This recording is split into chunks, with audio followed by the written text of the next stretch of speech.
Hello everyone, very warm welcome to you all on our channel Success Step Classes। आज हम पढ़ेंगे human heart के बारे में। तो ह्यूमन हार्ट का डायग्राम एक्सप्लेन करती हूँ मैं तुम्हें। देखो, ह्यूमन हार्ट जो है उसमें 4 चैम्बर्स होते हैं। तो एकदम जो डायग्राम के अंदर है ये चीज़ें तुम ध्यान रखना, डायग्राम से बहुत इजीली समझ में आ जाएगा। हमारे हार्ट के अंदर देखो यहाँ पे 4 चैम्बर्स दिखाई दे रहे हैं, 1 2 3 4। तो तुम्हें ध्यान रखना है कि कितने चैम्बर्स होते हैं। 4 चैम्बर्स होते हैं, 2 ओरिकल और 2 वेंट्रिकल। ये राइट ओरिकल है और ये राइट वेंट्रिकल। 2 ओरिकल्स मैंने कहा, तो एक ये ओरिकल हो गया, दूसरा ये ओरिकल है। राइट ओरिकल ये वाला सारा पोर्शन राइट है और ये लेफ्ट पोर्शन है। तो राइट एट्रिया, राइट वेंट्रिकल, ये LA का मतलब है लेफ्ट एट्रिया और लेफ्ट वेंट्रिकल। तो 4 चैम्बर्स हो गए। एक क्वेश्चन तो सीधा सीधा ये हो गया। नेक्स्ट तुम्हें ध्यान रखना है कि जो हमारा हार्ट है वो इनवॉलेंट्री मसल्स से मिलकर बना होता है, जिनको बोलते हैं कार्डियक मसल्स। तो ह्यूमन हार्ट कार्डियक मसल्स से मिलकर बना होता है। स्केलेटल मसल्स होती हैं, स्मूथ मसल्स, कार्डियक मसल्स। तो हार्ट जो है वो कार्डियक मसल्स हैं, जो कि हार्ट की मसल्स हैं, स्पेशल मसल्स, और जो कि इनवॉलेंट्री हैं। इनवॉलेंट्री का मतलब है हमारे कंट्रोल में नहीं है।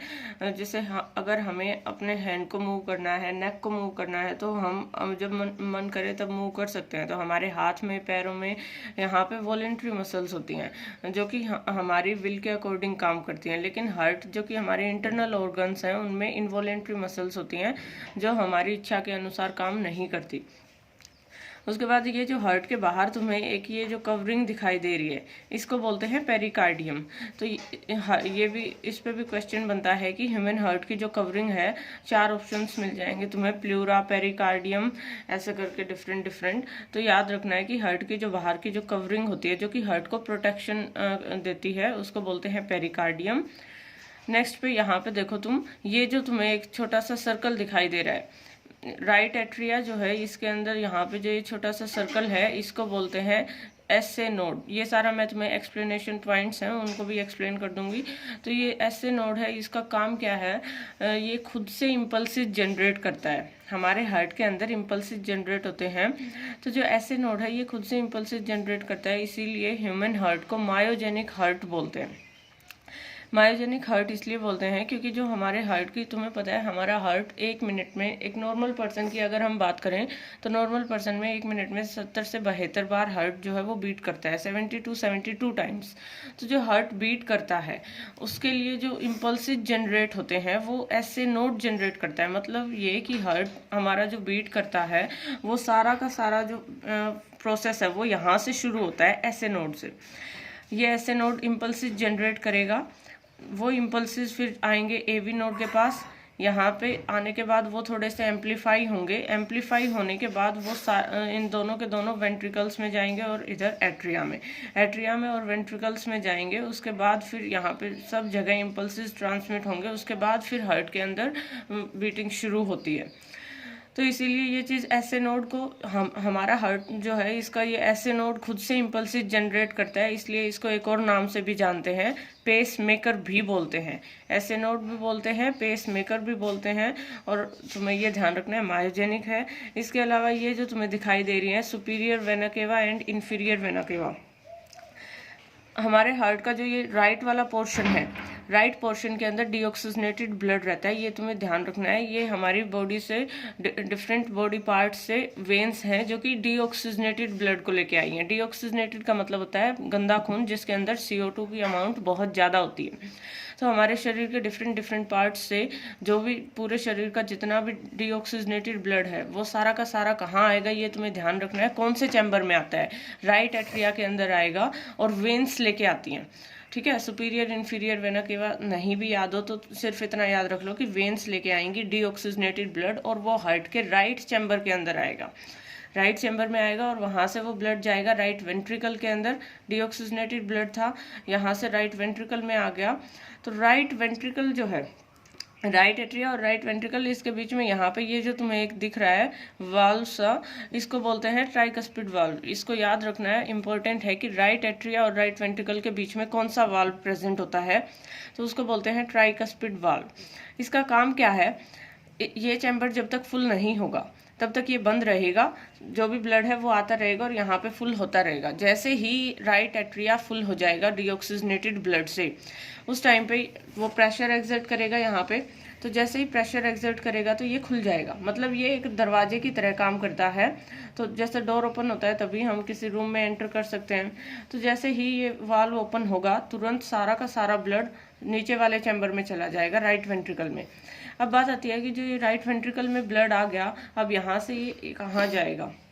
तो राइट वेंट्रिकल से जो गंदा खून है, डीऑक्सीजनेटेड ब्लड है, वो जाएगा लंग्स में। और यहाँ पे ये चीज़ ध्यान रखनी है कि लंग्स तक कौन सी आर्टरी कैरी करती है या कौन सी ब्लड वेसल है जो कि राइट वेंट्रिकल से डीऑक्सीजनेटेड ब्लड को लंग्स में लेके जाएगी।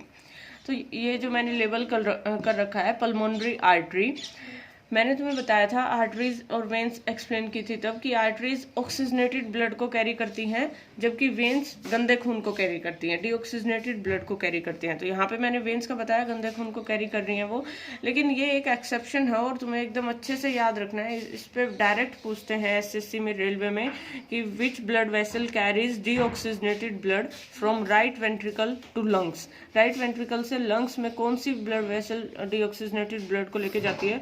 तो तुम्हें थोड़ा भी कंफ्यूज नहीं होना, वेन्स पे टिक नहीं करना, यहाँ पे आर्टरी है जो कि गंदे खून को लेके जा रही है लंग्स तक। तो जो पल्मोनरी आर्टरी है, पल्मोनरी आर्टरी मतलब जो हार्ट की आर्टरी है जो कि हार्ट से लंग्स तक लेके जाएगी, ये डीऑक्सीजनेटेड ब्लड को कैरी करेगी।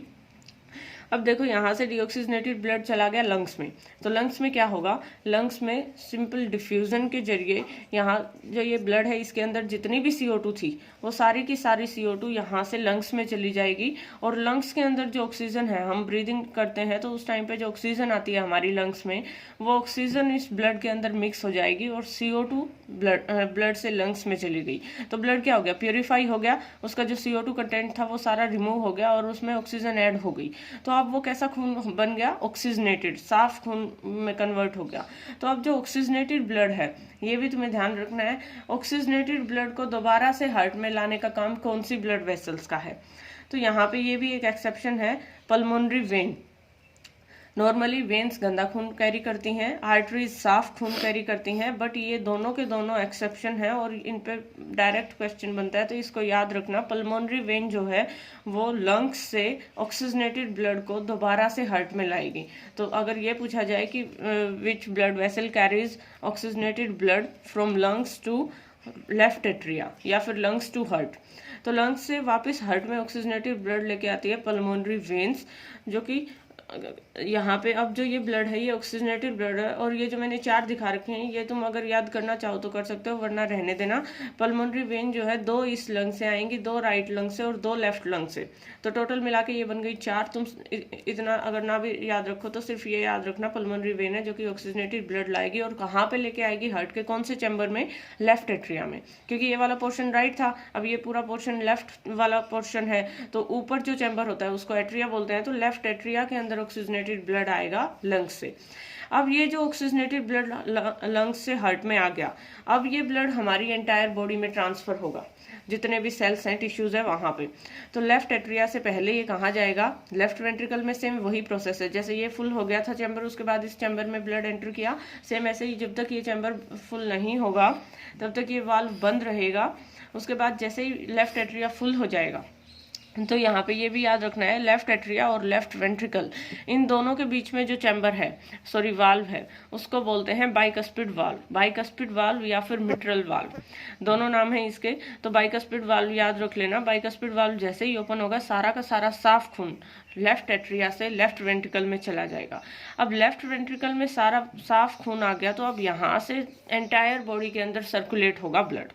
तो जो ब्लड की पंपिंग है वो लेफ्ट वेंट्रिकल से होती है, ये चीज़ तुम्हें ध्यान रखना है। तो लेफ्ट वेंट्रिकल से जो ऑक्सीजनेटेड ब्लड है उसको कौन सी आर्टरी कैरी करेगी, आर्टरीज कैरी करती है ना ऑक्सीजनेटेड ब्लड। तो सिर्फ ये 2 ही एक्सेप्शन थे, इनके अलावा हर जगह आर्टरीज साफ खून कैरी करेंगी और वेन्स गंदा खून लेके आएंगी। तो यहाँ से अयोटा अराइज होती है लेफ्ट वेंट्रिकल से, ये जो मैंने लेवल कर रखा है, अयोटा अराइज होगी जो कि ऑक्सीजनेटेड ब्लड को लेके जाएगी और एंटायर बॉडी में सर्कुलेट करेगी। अयोटा में से बहुत सारी सारी अलग अलग आर्टरीज अराइज होती हैं, अलग अलग ऑर्गन की। किडनी की अलग आर्टरी अराइज होगी और अलग अलग बॉडी पार्ट की बहुत सारी आर्टरीज निकलेंगी। तो अयोटा जो है वो सबसे लॉन्गेस्ट आर्टरी होती है हमारी एंटायर बॉडी की। पूरे शरीर में सबसे बड़ी आर्टरी है, क्योंकि यहाँ पे ब्लड का प्रेशर सबसे ज़्यादा होता है। यहाँ से पंपिंग होगी तो यहाँ पे मैक्सिमम ब्लड प्रेशर होने की वजह से अयोटा जो है वो बहुत थिक होती है। तो अयोटा से ब्लड चला जाएगा, ऑक्सीजनेटेड ब्लड एंटायर बॉडी में। तो इसके अलावा तुम्हें याद रखना है कि ये जो यहाँ पे तुम्हें ये दिख रहे हैं, जो मून होता है, हाफ मून, आधा चंद्रमा होता है, उसकी शेप कुछ ऐसी ही होती है। तो ये जो यहाँ पे भी वाल्व हैं, 2 वाल्व मैंने बताया तुम्हें यहाँ पे प्रेजेंट हैं और 2 ये वाल्व हैं, तो इनको बोलते हैं semi lunar valve. Semi means आधा, आधे मून जैसी इनकी शेप है। तो यहाँ पे भी इनका काम क्या है, जो ये सेमी ल्यूनर वाल्व हैं, जैसे ही लेफ्ट वेंट्रिकल में ऑक्सीजनेटेड ब्लड था, अब वो अयोटा में जाएगा। तो अगर ये भी यहाँ पे वाल्व का काम कर रहे हैं, मतलब एक डोर की तरह काम कर रहे हैं। अगर ये बंद नहीं होगा तो वो ब्लड यहाँ से दोबारा वापस आ जाएगा लेफ्ट वेंट्रिकल में, बैक फ्लो हो जाएगा, आगे जाने के बजाय पीछे आके वापस दोबारा से इसी चैम्बर में रह जाएगा। तो बैक फ्लो को प्रिवेंट करने के लिए ये वाल्व है, ये बंद हो जाएंगे और ब्लड दोबारा से एक बार जैसे ही अयोटा में एंटर कर गया वो वापस नहीं आ पाएगा और फिर वो आगे एंटायर बॉडी में सर्कुलेट हो जाएगा। तो ये चीज ध्यान रखनी है कि जो पल्मोनरी आर्टरी और अयोटा है उसमें कौन सा वाल्व प्रेजेंट होता है। पल्मोनरी आर्टरी और अयोटा दोनों में सेमी ल्यूनर वाल्व है, जो कि ब्लड के बैक फ्लो को प्रिवेंट करेगा। राइट एट्रिया राइट वेंट्रिकल में ट्राइकस्पिड वाल्व है और लेफ्ट एट्रिया लेफ्ट वेंट्रिकल में बाइकस्पिड वाल्व है। तो टोटल हमारे ह्यूमन हार्ट में 4 चैम्बर्स हैं और 4 वाल्व हैं। इसी के साथ जो हमारे हार्ट का जो बेसिक डायग्राम था वो मैंने तुम्हें एक्सप्लेन कर दिया और फंक्शनिंग भी एक्सप्लेन कर दी। अब पॉइंट्स में तुम्हें एक्सप्लेन कर देती हूँ मैं। ये वीडियो अगर अच्छी लगे तो प्लीज़ इसको लाइक करें, ज़्यादा से ज़्यादा शेयर करें और सब्सक्राइब करें हमारे चैनल को। Thank you.